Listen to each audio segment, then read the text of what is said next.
The world is going through an expansion of consciousness, a changing of the ages, and many of us are on an awakening journey. I want to explore what all of this means and share people's personal stories so we can relate, enjoy the mystical experiences, and perhaps connect some more dots. Everyone's journey is completely unique. I'm your host, Wendy, and this is Light Always Wins. All right, hello everybody. Today I have a guest. Her name is Dr. Anna Blessing, and she's a frequency medicine doctor. Welcome, Anna. Hi, thank you. Could you tell us a little bit more about what you do? Sure. The simplified version is I have a clinic that can work locally and remotely that utilizes frequency-based technology. So like healing technology that can do numerous different things. We have 9 different applications, and within those modalities, we have about 10,000 unique ways that we can use them with people. So really what we do is we work on the quantum biophysiology of the body and the being, and harmonizing that so that the physical structure and organs can actually harmonize and function better. Interesting, cool. So I know you just used the word biophysiology, which is interesting. I'm not familiar with that. Does that have to do with biofeedback as well? Yeah, so biofeedback, people think of the original form from the 70s, that it's been studied for decades now, but really everything works on biofeedback. I mean, like our whole reality does. If you ever think about somebody and then all of a sudden they call you, that's a form of biofeedback. You kind of sent out an energetic that somebody responded to. So there's a huge discussion on biofeedback in general, but in the simplified terms of utilizing that in a clinical setting or with treatment-based modalities, the easiest way to understand it is it's a technology, and it depends on what we're doing. If we're doing input or data collection or output, which is treatment version, where we can actually read the body or the brain or the nervous system or even the emotional state, and then send back a unique optimized signal to harmonize whatever is out of balance. That's a very simplified way of explaining it. Gotcha. Okay. And so does that connect to like the body's electromagnetic field? Yeah. So, because everything is intertwined, right? So you can't, just like when you work out, I want to work out this area and lose fat in this area. It doesn't really work like that. Yeah. Same thing with the body and its actual field. In fact, the biofield, or in spiritual circles, the aura, is an actual organ. We have been kind of disconnected from understanding that, but there's studies that go back 150 years, and they've been messing with that organ a lot with electromagnetic frequencies that are disharmonious. So there's harmonious frequencies or disharmonious. And so when you're in resonance, there's health, there's well-being, there's peace, there's joy. When you're in dissonance or discord with those frequencies, everything gets thrown off. So in fact, the aura or the biofield, what you're speaking of, that's responsible for 80% of our nervous system and also our immune system. So you can understand why some people get sick and others don't. It depends on how strong that organ is, right? And then when they say 80% of our immune system's in our gut, well, that's after the shield has been broken down and now we're in the physical form. Wow, that's so interesting. It makes me wonder too about like when you mentioned the gut, like I've noticed like I have sensitivities to certain foods, that I'm like, so is there a way to shift that by working on the bioenergetic field, or is it sort of like, I don't know, I guess I'm coming from this paradigm where we think of everything as physical, right? So Right. it's like how important Right. is the physical versus like the information and the frequency? Yes. So, and that's a great question, because one of our remote treatments we're able to do is the sensitivity elimination treatments through biofeedback. Okay. So that is where we treat nutrient sensitivities, food sensitivities, chemical, environmental, even our own body we become sensitive to, like our inflammatory markers, our hormones, etc. So those are the main treatments we do remotely. And people don't understand, elimination diets don't work long term when you're sensitive to nutrients. And nobody who's come in that's not sensitive to nutrients. We're talking vitamins, minerals, amino acids. So you can't avoid those, no matter what your diet is. And so what happens is when the easiest way to understand is if you're eating an apple and you get a phone call that your sister died. Well, all of a sudden the body is going to associate an apple with a harmful substance, something with stress, because the stress pathway is directly intertwined with the histamine pathway. It is a huge piece that we work with in harmonizing the nervous system while desensitizing the sensitivities, because the body has gone in hyper alert. So it's very, very common these days, because honestly, who isn't under stress? And what's also happening on a kind of bigger discussion is those of us who are aware of the changes that we're undergoing from a genetic perspective, just from an evolutionary perspective, and the amount of light and information we're taking in, we're actually becoming more sensitive to things as well. So it becomes really important to use biofeedback to read what you're reacting to, send a feedback signal. It's happening in a matter of seconds. Send a feedback signal to support the body and the brain and the nervous system to stop reacting. And it's amazing. We've had people who come in, they can eat 4 foods for years. By the end of the program, they can eat whatever they want. Wow, that's amazing. That's so cool. Yeah. So that's so interesting too, and it makes me wonder how much this energetic field and the information is related to the brain, right? Like the brain, I think of the brain as more of like the receiver, and the information is actually more like outside of us. Do you perceive it that way? Yes and no. So it also depends on what part of the brain, right? Yeah, So yeah. like the reticular activating system, for example, in spiritual circles is called the law of attraction. In neuroscience, it's called reticular activating system.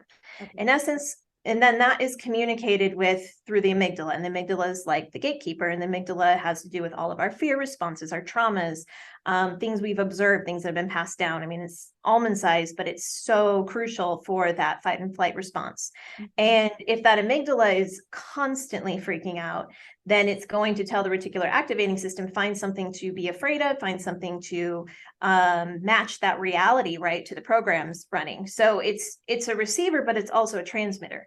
And so it works both ways. And the biofield, so the nervous system is one of the most important pieces in our physical system, because that's what takes in information and then is able to pass it through. And if there's blockages, traumas, fears, unresolved emotions, etc., then it creates a whole host of problems that show up as what we now call disease, when they're really just symptoms of something that's not working properly or has a blockage. Mm-hmm. And the best way to kind of look at it is, and fascia is involved in this as well, but the nervous system's the pen and the fascia is the paper. So when people get fascia release, but if they're not going into the nervous system and clearing that pattern, which is directly tied to that aura, right? Because 80% of that nervous system is in the aura, and you're not clearing that information field, and you're not clearing and strengthening that biofield and allowing that nervous system to completely reboot, you can clear the fascia, you're going to write the same story on it though. Wow. Cool. This is awesome. I feel like I'm getting a little like crash course right now in how all of these things work. I love it. Yes. Yeah, it's really fun when you start to learn and you're not at like effect to all of this, because I mean, when you're kind of effect to your traumas and all these things, it's not that fun. I've been there. Yeah. But then when you start to learn how it all works, it empowers you to be able to know how to clear it, but then also know how to not rewrite a new story that's going to cause problems later in life. Yeah. And I asked about the brain because I thought to myself, like, well, okay, maybe we start becoming sensitive to certain foods because we develop a certain belief about those foods, you know? Mm-hmm. And it's all connected. So why it's like when people come in, they're like, why am I sensitive to this? I have no idea. It could be a million things. And most likely you don't remember when the moment that your body and brain recorded that this is a problem. And really what matters is you start to harmonize and clear whatever that belief is. And we don't have to be aware of every single belief that has been programmed in. It's just allowing our system to clear and then rewire itself. Okay, interesting. So I wanted to ask you about epigenetics. And how can we Well, first of all, what is epigenetics and how can we change our genetic coding? I feel like this is related with the biofield. It is, and that's a very large question. Okay.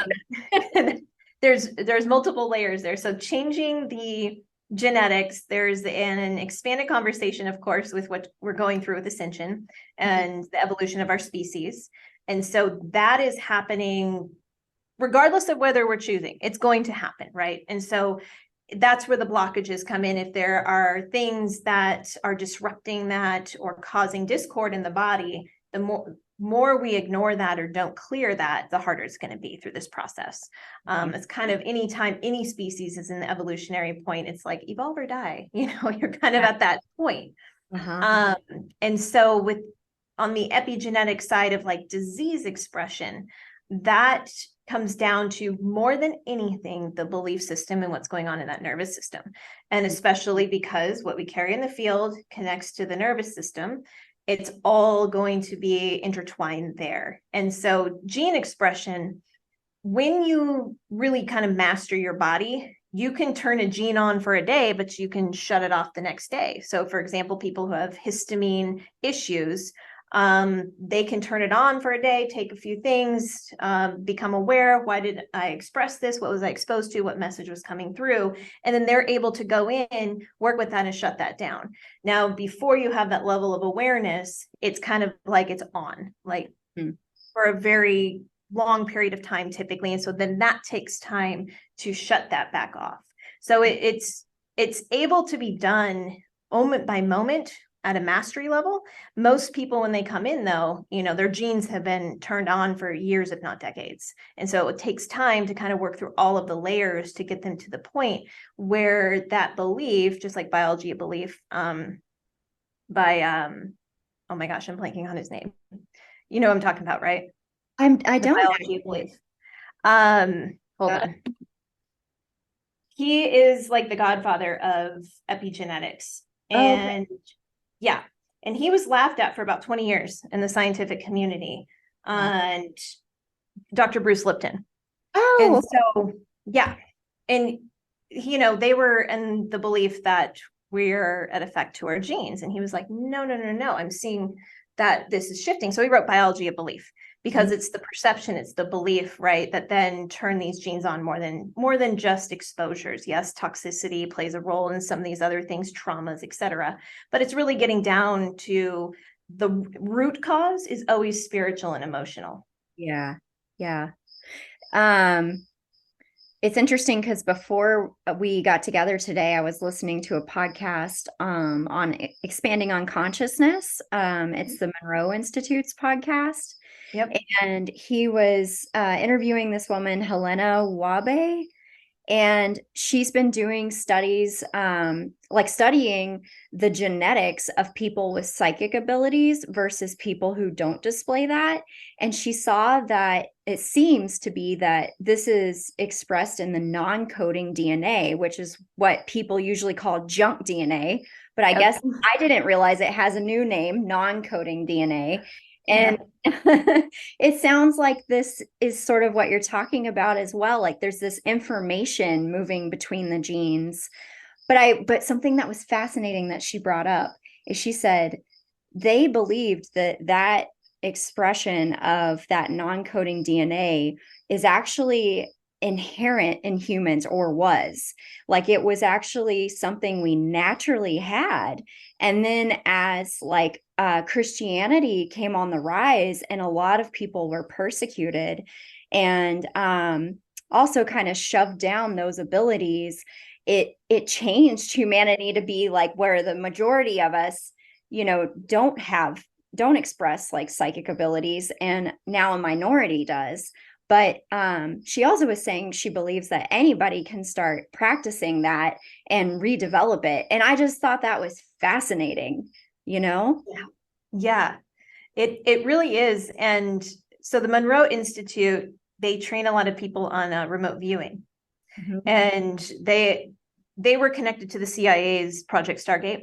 Mhm. where they would recruit or find children or people with these abilities, right? And then basically use them as lab rats. Mhm. And so it's been around just kind of behind the scenes for a Mhm. while. And it definitely is something we all had and still have inherently.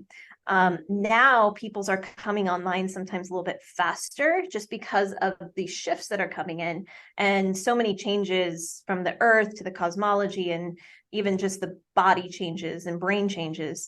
And there's going to need to be a lot more people supporting Mhm. these humans when they're coming online because it can be very overwhelming and they Yeah. don't really know what's going on and we're not equipped to help people navigate the different dimensions of consciousness. Yeah. And so then they just associate them with mental illness, and Right. that was what my PhD dissertation was on, was looking at mental illness as a spiritual illness so we could expand the perspective, Yeah. and kind of diving into the multiple dimensions of consciousness and are they seeing multiple dimensions and how do we help support them in anchoring in this one while understanding, yes, there are other things that they're seeing maybe that we can't.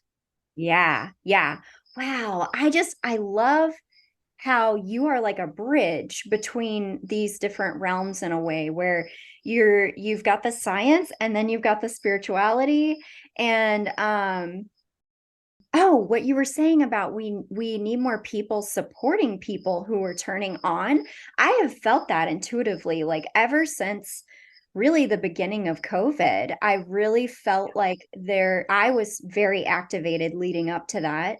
And I know other people who were, and I always had this feeling like we're gonna need all these healers and like all of these people on deck to help people out that see beyond just what we've been seeing traditionally, you know? And 100%. Yes. so it's cool to hear you say the same thing. Although you sound very like very mission driven. I feel like a lot of seriousness when you say it. Like this is a serious issue is how I feel when you say it.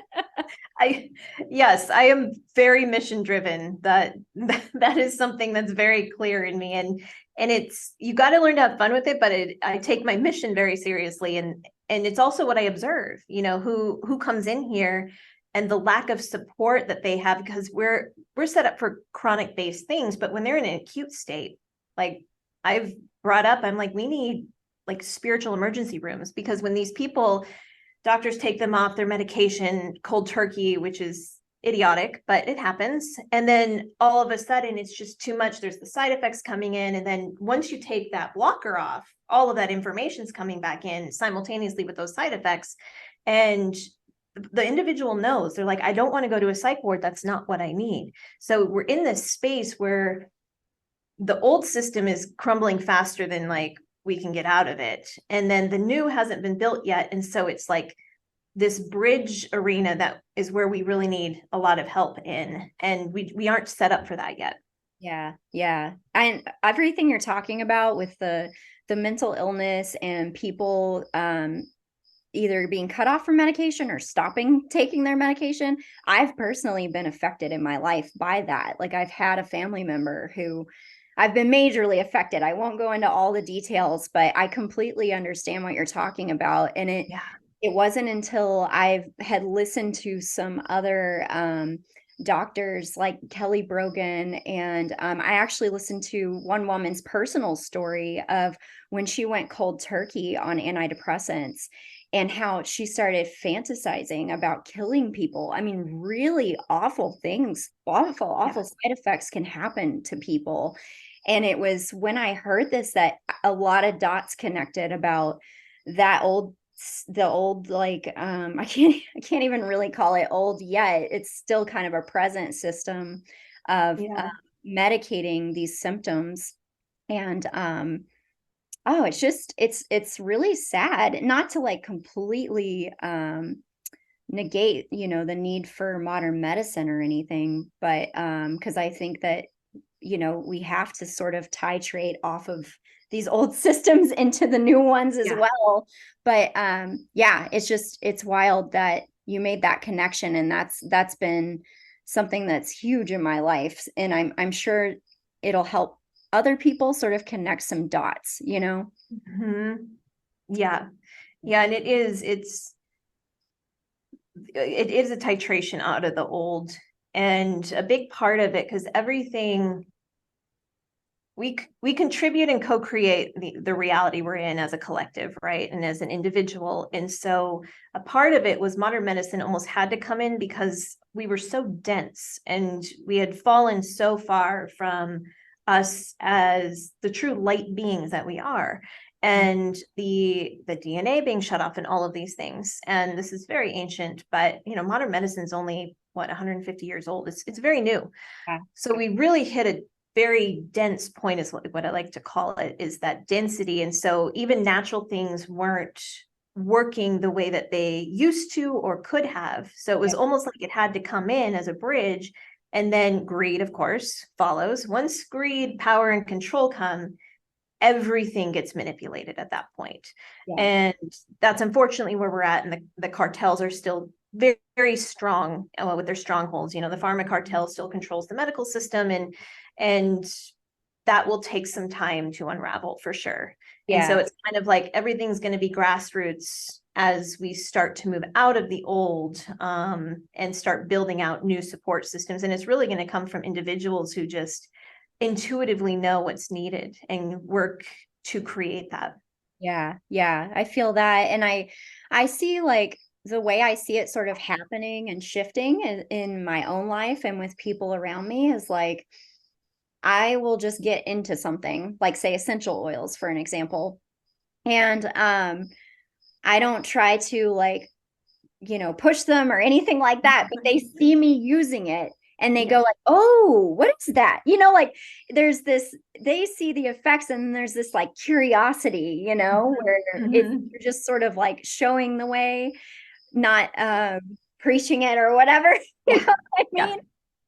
And so I think as more and more people kind of hop on board with these alternative methods, it raises curiosity and like, oh, maybe I don't have to like do things this way. Maybe I'll try something new, And I wanted to ask you, how did you get on the path to becoming a doctor, and like, what was your spiritual journey like? How did those intertwine? So my spiritual journey was always front and center. Like, God was just first and foremost in my life since I was very young. So that part was always very clear for me. I grew up Christian, so that was kind of the background. And then, of course, it becomes an evolution of expanding beyond just standardized religion. And what I really had to heal myself is how it came to be. So allopathic was failing completely, and all they want to do is medicate you with like anti-anxiety, antidepressants, because when you don't feel well, and I was a teenager, I was starting to get chronic fatigue, like extreme fatigue, and I was an athlete too, so it was not being able to be active the way I was, just constantly fatigued. Of course, you're going to be depressed when you're not feeling well. I was starting to get pain, chronic pain. So eventually it would end up being fibromyalgia. I had migraines 3 to 5 times a week, and just GIs, just weird stuff, like a whole list of symptoms, like autoimmune like expressions, kind of mast cell POTS, what we know as today. And, they didn't really know how to help. Hey, or try these drugs, and they would just put me on something new. And I was a teenager at the time. So when I was going through that process, I just realized, like, best way I can describe it is I felt like my soul was splitting from my body. It wasn't like I was suicidal or anything, but I could pick up the disconnect from my spirit and how those antipsychotics actually separate us and sever us from our spirit in many ways. And I've heard this from many, many people. And so eventually I just went off of them cold turkey, and I was fine. I had a group of people around me. I was like, listen, if anything funky, just let me know. And I was fine. I don't recommend doing that, but I knew myself. And so I knew how to kind of come off of those. And from there, I started on a path of natural healing, and structured water was the first thing that completely transformed everything inside of me. And so that was 180 degree. It was like my catalyst for awakening to all of this. And that was my first frequency technology, because it wasn't just filtered water, it was the actual frequency that shifts the structure of the water, and then what that does inside of us. And so from there, it was kind of this evolutionary journey of putting the pieces together. But 80% of my healing was dealing with the trauma. So all of these fibromyalgia, these migraines, the sensitivities, it was all repressed trauma and I had blocked it out for a good like 6 years completely. And when it came back, it set off a whole series of events that ultimately led to what is known as disease expression. So I had to really dive in and go into the places that, none of us really want to go into to heal, but it's necessary. And that was the depth of where I started to heal, and the sensitivities, because I was reactive to everything, because of that. It was all intertwined. So I had to address the sensitivities simultaneously with the trauma stuff. And I pieced everything together, and it took me years because it was like I was in the jungle with a machete. But I put those pieces together here where what took me years, I kind of structure programs that take a matter of months for people to get through. Wow. That's awesome. Yeah. And it doesn't end, right? Healing is, people think there's an arrival point, and it's not, because healing is just a journey back to wholeness. And so the person I am today, and like the way that I think, the way that I operate, is night and day from the person I was. So people look at me and I'm like, I wasn't born like this. Yeah. I did all the work that, I'm guiding you through, and still do it, because there's always, we're like snakes, and we shed skins and we evolve. If we're living and evolving and growing, we're always going to be shedding, what no longer serves. What once was amazing and the next level for us is eventually going to need to go so we can access an even higher level. And so the spirituality was always intertwined for me, just because I'm like, we're not created to suffer and break down and die the way that we are. I mean, we literally have an immortality gene. So it's not normal. And I think that's why death hits us so hard, and grief is such a intense process for us to go through, because we know it's not normal, and it's so abnormal, and it hits us. And there is a beauty of our mortality, because it pushes us to rise into something many times. But there's also that teacher that grief is as well. And so just being able to bring in, okay, what's the higher spiritual perspective with every challenge that I had, the loss, I went through an intense loss last year, and the grief initiation was probably been through a good amount of initiations, and that was the most intense. It was very difficult. And so being able to hold on, even when you don't feel connected. And that's another thing people don't realize. You're going to have moments where you're like, is God even here? Like, am I still connected to spirit? Like, why am I feeling like in this desolate desert? And there will be periods like that. And it's like, what do you hold on to when you're going through that? And it's such an important piece, because physically I was, mentally, emotionally, like that's where it was hitting me, but my body was healthier than it's ever been. And it's like this, my training through all those years brought me to that point where it was like, okay, you put one foot in front of the other, you kind of move through this, you look at it from a higher perspective, and you just have to know that this is a phase and it will pass, and something beautiful will come from it. Yeah. Yeah. Wow. There's so much in what you just said. And the shedding, I feel for myself lately, the shedding stages feel like they're coming more frequently, like faster and faster and faster. And with that, I mean, it was interesting what you said. You're like, just a year ago, I had one of the hardest initiations ever. I'm like telling myself it's just getting easier. We don't know. We don't know what's going to happen. But it does feel like everything's speeding up, in this evolutionary process that we're in. And it is. So there's a gentleman I follow who's fantastic at keeping us updated on things. And so there's data points. So you can actually calculate data points, how much we're taking in information wise. So pre-2020, I want to say it was like 100 data points per hour. Mm-hmm. We're now at 4 million data points per hour. So that just alone tells us how much things are speeding up, and how rapid we do have to shed, we have to clear, we have to evolve and process these things, because that's a lot of data points. Like and where is this information coming from? So you mean how are we taking in the data? Yeah. So, light is information, right? Photons carry information, and then the photons communicate with our DNA, and then our DNA expresses from there, the cells, et cetera, right? And the cell's capacity to hold and store light is what gives us our capacity to heal and be vitalized.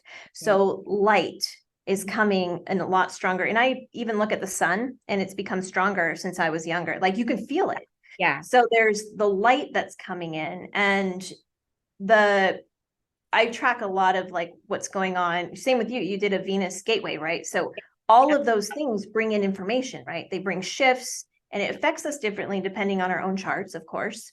But those cosmological events and even the Schumann shifts and what's going on the earth, it all affect, we're electromagnetic beings. Earth has a field, all of the planets shift that field, and we're affected. And I mean, at this point, science is finally, they're just late, acknowledged this.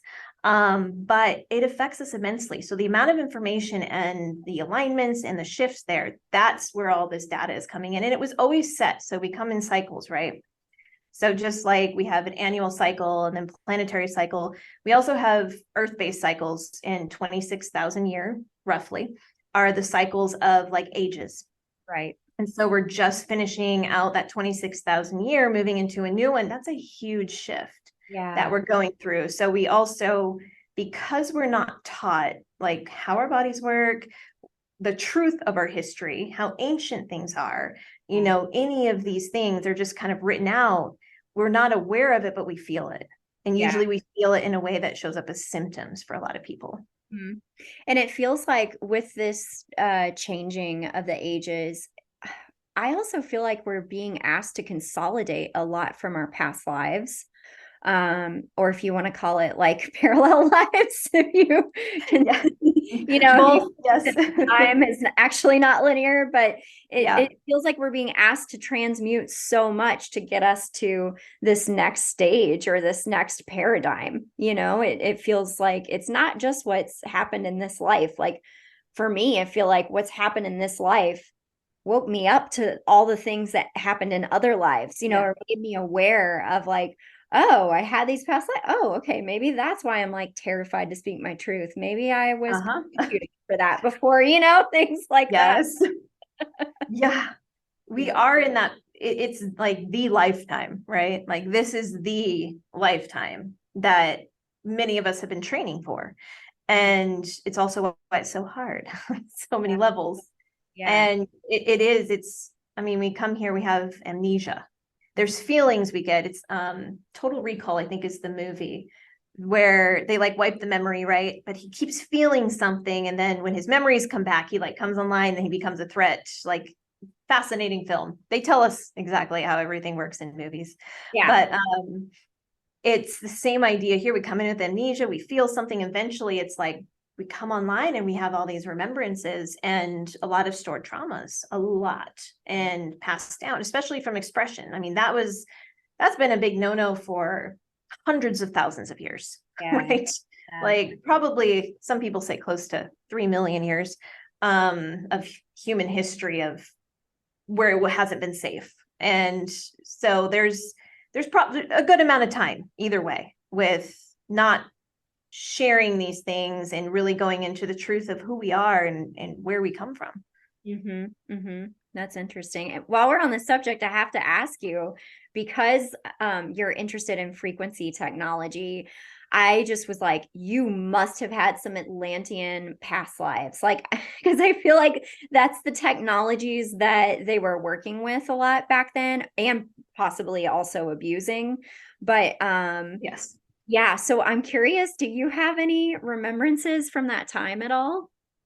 Yeah, so 70% of us on the planet actually lived during Atlantean times. Okay. So there's a good amount of us. And then also I have Lemurian connections, very strong Lemurian. Lemurian was peaceful, obviously, and they held very powerful crystal technology that the Atlanteans wanted or needed to complete their scientific experiments. This is also, I think, why we have a chip on our shoulders towards scientists, because scientists were the ones who kind of manipulated the technology and created the problems, instead of letting them organically flow and be the way that they were originally meant to be. So we're still seeing that honestly to this day. Right. Like right now, it's also like a frustration of science not wanting to, well, not all scientists, but some scientists, many scientists, what we hear on the mainstream for the most part, not wanting to delve into the unseen and what all these things we're talking about, frequency and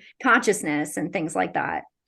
Yeah, and it's really biased. And one of the patients here, she and her husband he was an attorney, they had a research group. And I've heard this from multiple people because we're near the U of A, so there's a lot of research. And they all say it, all the scientists, if they're honest, let's be clear, they're honest, they will tell you there is no such thing as truly objective science, because you can't be. And the observer shifts everything based on what is coming from their observation. And even if you're trying to be unbiased, we all have programs that are being expressed, usually unconsciously. So there's no such thing as true objective science. Any true and honest scientist will tell you this, and that it's always evolving, it's never settled. So when these research companies are brought on for it, they're paid by a corporation who want a particular outcome. And then that's the science that's peddled to the masses. Right. So once we just understand that this is how it works, it makes it easier to navigate through everything. And, back in Atlantis time, they had way more advanced technology. I mean, I feel like even the work I do is so archaic compared to what we could have. Like, I'm just like, when are we going to go back to these amazing technologies from energy, not just health, but like energy, like purifying air and water and all of these beautiful things? And they all exist. They're just been shelved intentionally while corporations run the world, but their time is coming to an end. And that's what happened in Atlantis. It was a power thing. The difference this time, though, is the Earth was a third dimensional planet then, with a fifth dimensional consciousness. Mm-hmm. So this time we are going to have a fifth dimensional planet frequency with fifth dimensional consciousness. Mm-hmm. So therefore, you cannot fall the way that it happened then. Interesting. I've never heard somebody put it that way, and it makes a lot of sense to me. No matter how strong we are, imagine if you're still living in a third dimensional plane. It's going to be so easy to fall into different things and power or greed or manipulation, etc. So that's what's going to be different about this time. Yeah. It feels like we're supposed to take the lessons we already learned during that fall and do it better this time. That's how I feel about it. Like, this is the recapitulation of that point where we fell, but this time we're not going to fall. Yes. And that wasn't the first time we fell, but yes. Yes. Yeah. But I mean, that's the cycles. It's rising and falling. That's how we learn, right? So until we rise and can hold a frequency, and the planet too, Lady Gaia is evolving with us, and as she is, the whole universe is. So everything affects everything else. So it's not just here that's shifting, it's every planet. It's everything in the universe is. So as one thing upgrades, everything upgrades. Same thing. It's like as within, so without. As within our body, you can't just affect one cell and not think it's going to communicate with everything else. And that's what the medical system has done, is have a specialist for a toe, have a specialist for a finger and a brain. It's like, that's not how this works. Like those examples. Yeah. Oh my gosh. So it's exciting because we get to be a part of this. It's frustrating often.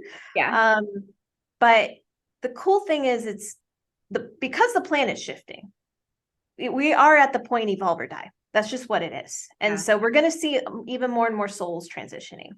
And it's because if you cannot vibrate at a particular frequency to be harmonious with the environment you're in, then you won't be able to sustain life, right? Same with from a cell level to a being.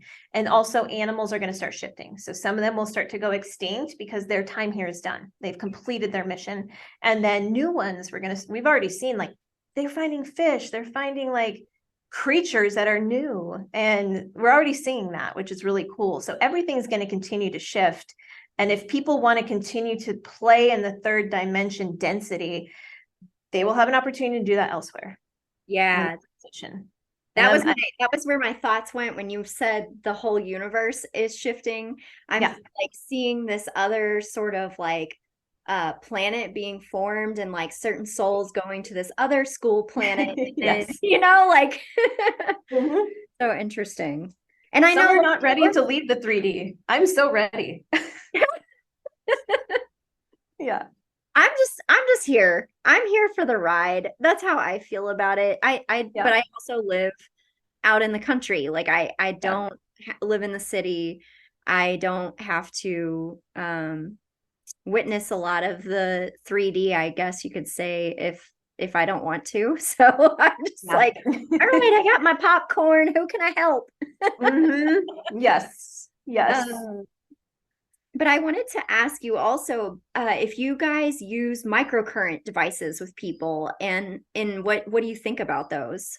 Yeah, so we use frequency specific microcurrent. So it's a 2-channel device, Okay. And it's fantastic. So I would say actually 90% of the programs we use, and I have developed some proprietary programs for like the amygdala, reticular activating system, and some other aspects of the brain and nervous system. So we usually use them in the brain and nervous system rebooting aspect, which works incredibly well for. That's where we use the microcurrent. There are some great like at-home systems too that they're not as strong, but they still work. And one microcurrent I'm working on bringing in from Russia is it's called CNAR. So it has to do, it's like astronaut technology. It was built for astronauts. Oh, so wow. For their spine, for their body, if they're like have injuries, there's obviously no surgeons in space and they have really no medication. So they needed to create technologies that could support pain and healing. And the CNAR is very, very advanced out of Russia. Russia and Germany are two of the best nations for frequency developments. They're really advanced in putting that together. However, the United States is also very resistant to letting a lot of those technologies in. So if you're trying to get it cleared by the FDA, if you're doing a roundabout way, it's much faster. Yeah, but that one's going to be huge when we bring that in, because there's a full like spinal vertebrae one. There's ones that work for allergies, for bloating, for gynecological issues, etc. So yes, we use microcurrent.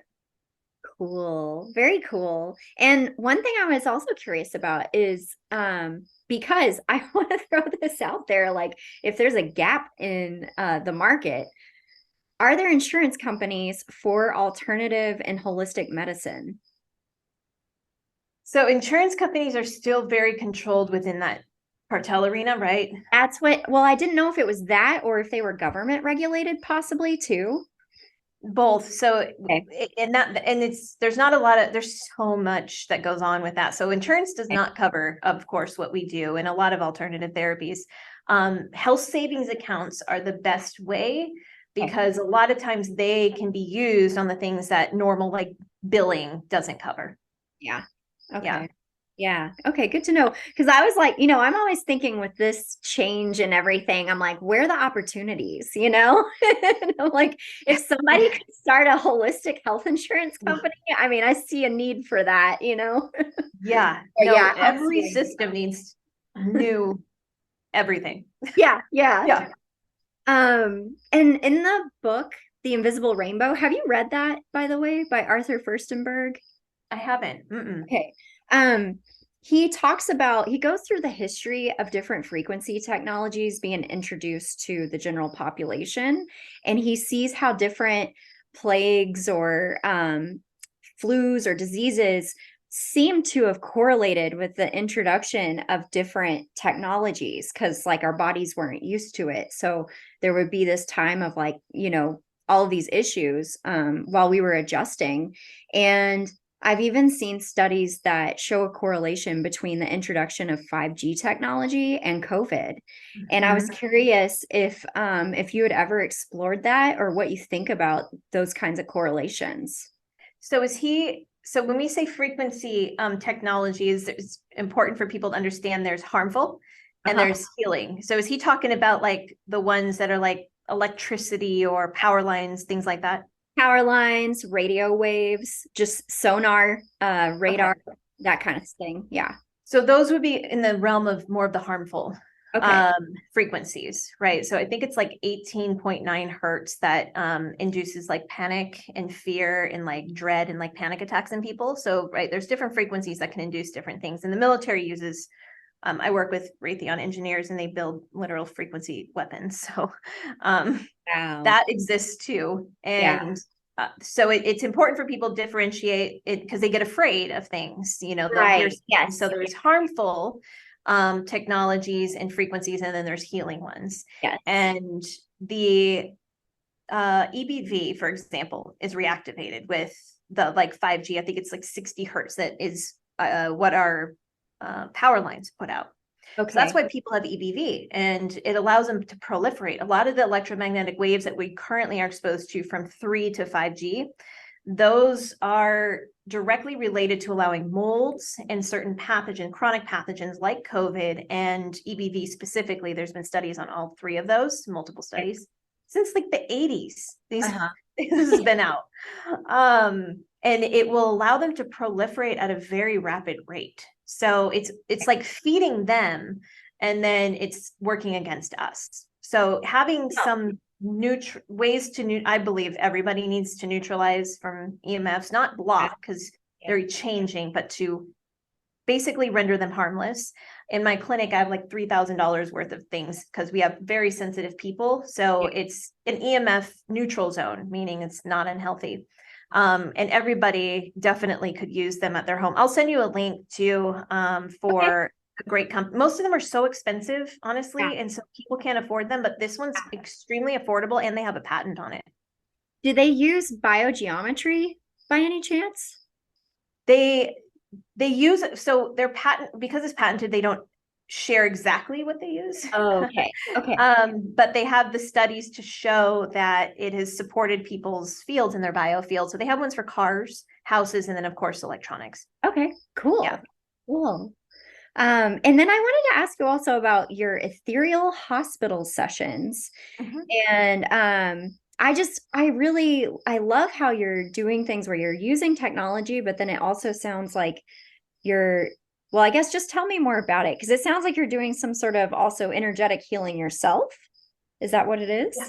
Yeah. So, and I have a list of abilities, and in the clinic, I always have to kind of figure out where is this person's consciousness at and communicate from there. But I love doing the ethereal hospital sessions and the remote energy work because I'm able to do such deep dives, and we're able to really clear on such a level down to the root many times. So the ethereal hospitals are there's no feedback on those sessions. They're really simple and easy. And one of my jobs is an ethereal surgeon. So I work in a hospital. Usually we're wearing multiple hats here, and that is one of mine.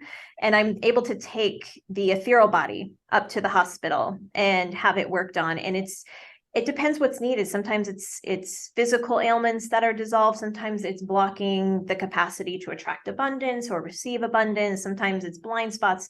Every person is very different in those sessions, and you don't have to do anything special. You just give permission. So when people book, it's just they're giving their permission, and then the session happens. They go up initially, and then over a 7-day period, they're checked on, like kind of their recovery. Like, do we need to do a follow-up? Are they doing well? Do we need to make any adjustments for this being? And it's really remarkable the feedback that people have from those. Cool. That's really cool. I feel like such a sort of like starseed sort of blueprint in you, like that feels very Pleiadian or something to me. Like it's almost at first, I'm thinking like, oh, this sounds kind of shamanic, and then I'm like, not quite. Like, yeah. Shamanic is very earth-based. Earth-based, right? Star-based. This does not sound earth-based at all. Yeah, I'm very star-based. So I work a lot with Arcturians. So Arcturians are advanced technological beings. So they work with me a lot, and I love working with them because they're the ones who are like, I have amazing technology that we'll be able to bring to Earth eventually. And then Andromedan. So those are like my really strong ones. And then I have Mantian's not really known, but that's where my, so Mantians have the capacity to shift the cosmos. They have the capacity to even shift timelines collectively when it's in alignment for a bigger plan. And they're great healers, like the mantis being, like the praying mantis. Okay. They're not really known. They're very private behind the scenes, but I have mantian energetics in me as well. Cool. Oh my Yeah. gosh. I also love how you just present this like, yes, this is what it is. Because I think so many of us are like, yeah, I think I might be like Syrian and Pleiadian, like kind of shy about it. Like Yeah. who's gonna believe this or whatever? But you're just like, this is what it is. No big deal. Yes. That attitude either triggers people or people love it. So it's like one or the other. It's like, but at this point, I'm like, how are we ever going to change things unless we stop like kind of being sheepish and shy? It's like, listen, like, know what you know. Yeah. I love it. Well, okay. I guess we should probably wrap this up. And I've got one more question for you, which Sure. is what do you think it's important for us to be aware of in the future for our health and frequency? So the platinum shield, like super, super important. So most people have heard the violet flame, right? Mm-hmm. So the violet flame was re-gifted to us after we lost it, about 7 decades ago, roughly, the past century. The violet flame, however, is not strong enough to shield from the assaults that we're receiving now from a spiritual, frequency, and energetic. So a lot of the battles we're in and ahead are going to be frequency and spiritual based. So the platinum shield, and if people I don't have platinum, that's okay. Just call in and start working with the platinum shield. Ask it to completely encompass the way you would a violet flame. If people are used to working with the violet flame, upgrade to the platinum shield. And that is extremely powerful and so much stronger. So to shield yourself, your being encapsulates your frequency and helps you elevate too, clearing out any density. Platinum is something I use all the time whenever we have to go into the other realms of consciousness or dimensions. And there's like hordes, there's demonic entities and different things. We have to use platinum for that, like platinum swords. Excalibur is platinum, of course. So that ray and that shield, I would say, is the number one thing. And just meditate with it, decree and command that to come forward in your life. Morning and night is great to do that. And just start working with that. That's the simplest thing. Beyond that, I would say start to ask, what do I know in this situation? Not what do I think, what do I believe, what do I know? And to start returning to your remembrance, because the problem is it's not like we're learning anything new. We're really not. We're remembering. And so as we're awakening to remember to what we already know. And so to always ask yourself, whatever it is that you're seeing in front of you, if something feels off, trust that and ask always, what do I know? What do I know about myself? Why am I here? Is this information coming at me? What is that frequency? If it's fear-based, do not associate. And there's a lot of truthers that are peddling fear. Yes. And Yeah. so it's like, if it's fear frequency, and we all know what that feels like. Yeah. Immediately shelve that, get rid of that. Yeah. You can speak about truth and you can speak about things that are affecting us without fear. So like we did today. Yes. Yeah. And these are all very real things, but you've got to move out of that fear. And if anybody's peddling fear, I don't care what their message is, get rid of them. And, mute them and open up to channels that bring the same message with empowerment and tools. And not prepper tools. I'm not talking about that we're going to have no water, you're going to have no food and stock up on bullets. It's like, okay, you can do that, but is it coming from fear or is it coming from empowerment? Like showing up in the world, because our intention is so powerful. I don't think we realize that. Yes. Putting this out, like blessing the world, sending loving thoughts, especially to the beings that we're really unhappy with. Sending that out can offset like 750,000 people at least who are sending out fear. So our frequency is the most important thing. It's the thing they want to hijack. Yeah. It's the thing they want to hijack the most. Do you so I know there was a few things there, but Yeah, I love everything you said, and it aligns with a lot of the guidance that I've been getting myself. I haven't connected with that platinum shield yet, but I have realized how important it is to clear and protect every day. And I've even started doing that when I go to bed at night. Yeah. So yeah, it's something that I wasn't like sure was that important for a while. And then Oh, yes. when I just started like connecting more with my intuition, I just allowed myself, I had to surrender to be guided. Yeah. Like it was really hard to say, okay, I can trust this. That was kind of what was hard for me. But once I Hmm. finally made that switch where I allowed myself to trust my intuition, and then also adding protection with that is what it helped me know I Yeah. could trust. Then I got into this cycle where I could really like start enacting whatever guidance I was receiving. Yeah. And a lot of it aligns with what you're saying. And I totally agree about the fear-based things for sure. Like, Yes. I see that all the time and I'm like, why are you putting that out there? Like, let's end the cycle, like Yes. we know Yes. better at this point. Yes. Yeah. Because it's frequency. It's not even what somebody's saying. If you can say opposite messages, but if that frequency is still fear combative, Hmm. they're all in the same line, Yeah. and it's so important to recognize that. Yeah, totally. Yeah. Wow. Well, thank you so much for coming on and having this conversation today. It was really fun and educational and mind expanding, soul expanding. Thank you for Um, having me. This was wonderful. yeah. Where can people find you if they want to work Um, with yeah, the best place is to go to TucsonBiofeedback.com. And we have an abundance of info on there. And I know it says Tucson Biofeedback, but we do work remotely. So I have a local clinic, but we do a lot of remote work, and a lot of our technologies can be done that way. So especially like the sensitivity ones I was sharing with you. So that would be the best place to start. And then my new social handle is Dr. Anna Blessing.